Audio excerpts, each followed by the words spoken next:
Assalamualaikum, kami dari kumpulan SP Aurora, pelajar SMK Seri Bentong ini membentangkan projek yang bertajuk Eco-G Flytrap. Bioekonomi pemacu pembangunan lestari meneroka bidang biologi, teknologi dan kelestarian, menterjemahkan konsep saintifik kepada kemajuan bioekonomi. Analisis masalah dikenal pasti melalui lalat didapati sering berlegar dari tempat yang tidak bersih seperti tong sampah dan kawasan pembuangan sampah ke kawasan penyediaan makanan seperti dewan makan, kedai makan dan gerai tepi jalan. Kuman dan bakteria seperti E. coli dan Salmonella yang dibawa oleh lalat boleh mencemari makanan. Seterusnya, mengakibatkan penyakit bawaan makanan seperti cirit birik, penyakit kolera dan demam tifoid. Kami menjalankan kajian tentang tingkah laku lalat dengan meneliti laporan ada penduduk dan berita. Kami juga menganalisis kelemahan perangkap lalat sedia ada seperti kos yang tinggi, bau yang kurang, menyenangkan dan berkeberkesanan yang rendah. Projek kami ialah untuk memastikan upaya yang semula jadi bebas toksik, masa pengguna serta berkos yang rendah. Ia tertarik kepada bau yang manis, masam, busuk serta bahan organik yang merupakan seperti buah busuk, sisa makanan, ikan dan daging basi. Lalat lebih suka kawasan lembap dan kotor. Contohnya seperti longkang, dapur yang terbuka dan lain-lain. Ia mudah hinggap pada badan manusia dan boleh meninggalkan bakteri yang berbahaya melalui kakinya. Lalat aktif pada waktu siang dan lebih banyak bergerak ketika cuaca. Tambah itu pula, dalam sains, jangka hayat lalat agak pendek sekitar 2 hingga 4 minggu. Tetapi dalam masa itu, seekor lalat mampu bertelur sehingga ratusan biji menyebabkan populasinya cepat meningkat. Lepas, kami telah melakukan projek sama seperti ini juga. Antara nama projeknya ialah Flash Killer, Flash Vegan Turbo Trap dan juga Flash Vegan Trap. Projek ini kami melakukan untuk pertandingan Toyota Apex. Sebelum kami masuk ke projek ini, kami telah melakukan beberapa pengujian upaya untuk memilih bahan terbaik seperti gula dengan sabun, gula, cuka dan sabun, asam strawberry, gula, yeast dan sabun, asam strawberry, gula, cuka dan sabun. Pencernaan aluminium. Gula dengan sabun mempunyai kelebihan iaitu bahan murah dan mudah didapati, tapi ia mempunyai cukup kekurangan iaitu tidak sesuai letak di tempat terbuka. Gula, cuka dan sabun tarikan bau yang sangat kuat tetapi tidak tahan lama. Asam strawberry, yeast dan sabun mesra alam, tetapi umpan perlu diganti jika cecair tersebut hilang bau. Asam strawberry, cuka dan sabun murah dan mudah. Larutan hilang bau kering. Kekurangannya ialah larutan hilang bau kering cepat bila cuaca panas. Itu kami membuat pengujian dan penapisan. Dan kami membuat lokasi di dewan makan dan selama 2 jam. Jenis umpan yang pertama ialah gula dan sabun. Ia tidak menarik lalat kerana baunya yang tidak cukup kuat. Yang kedua, gula, sabun dan cuka. Ia dapat menarik lalat dengan bilangan 10 dalam masa 2 jam. Lalat masuk ke dalam itu dan langsung mati.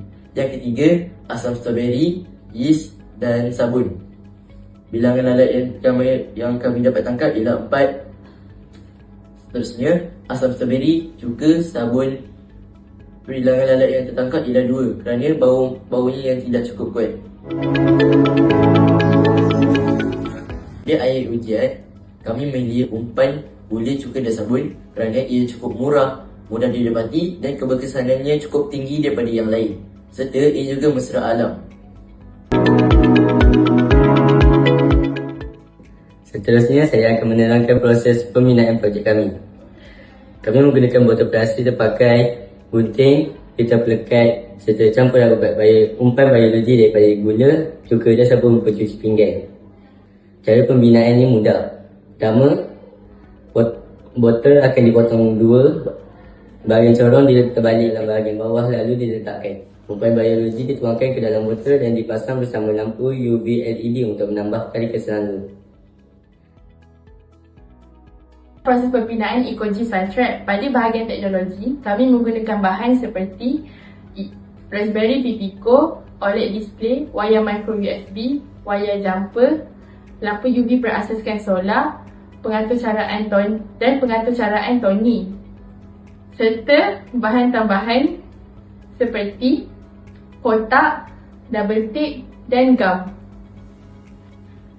Raspberry Pi Pico dihidupkan menggunakan wayar micro USB. Kemudian, kami sambungkan OLED display menggunakan wayar jumper. Setiap pin OLED dipasang pada tempatnya di Pico. Dengan menggunakan pengatur caraan dari perisian Tony, paparan timer tukar umpan dapat dilihat. Kami memilih umpan biologi kerana campuran gula dan cuka menghasilkan bau manis serta masam yang menarik lalat. Manakala sabun mencairkan lapisan lilin pada badan lalat sehingga ia mudah terperangkap.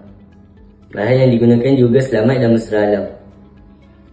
Cuka makan ialah bahan makanan harian, tidak beracun, terhasil daripada penapaian semula jadi dan mudah terurai. Sabun pencuci pula digunakan setiap hari, mudah larut dalam air dan tidak meninggalkan toksik. Sebab teknologi ini dipilih kerana lampu UV menarik perhatian lalat pada waktu malam, manakala sistem pemasa memastikan umpan sentiasa segar dan berkesan.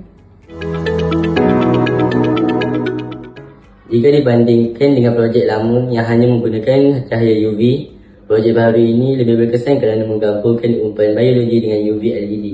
Walaupun umpan perlu diganti setiap 3 hari, hasilnya lebih cepat menarik serangga, lebih efisien dan mesra alam. Berikut ialah perbezaan penggunaan teknologi daripada projek lepas dan kini. Untuk projek lama, dari segi konsep asas, kami hanya menggunakan pembasmi lalat berteknologi penuh. Manakala, projek baharu, kami menggunakan perangkap lalat gabungan. Untuk kaedah saringan, pada projek lama, kami hanya menggunakan lampu UV. Berbanding projek baharu, kami menggunakan umpan cecair dan lampu LED untuk menarik lalat. Kelebihan projek lama ialah lebih efektif untuk lalat yang tertarik pada cahaya lampu UV. Dan projek baharu lebih seberguna kerana dapat menarik pelbagai jenis lalat yang tertarik pada bau dan sebagainya. Fokus utama projek lama kami adalah untuk membunuh lalat menggunakan teknologi elektrik. Dan fokus utama projek baharu kami ialah untuk memerangkap lalat menggunakan kombinasi berolah fizikal dan visual. Projek ekologi Flytrap berjaya dilaksanakan menggunakan bahan semula jadi seperti gula, cuka, yeast, sabun dan teknologi menunjukkan ialah paling berkesan menarik lalat. Projek ini membuktikan inovasi berasaskan ekonomi dapat membantu menangani masalah kesihatan awam dengan cara yang lestari, mesra alam dan mampu milik.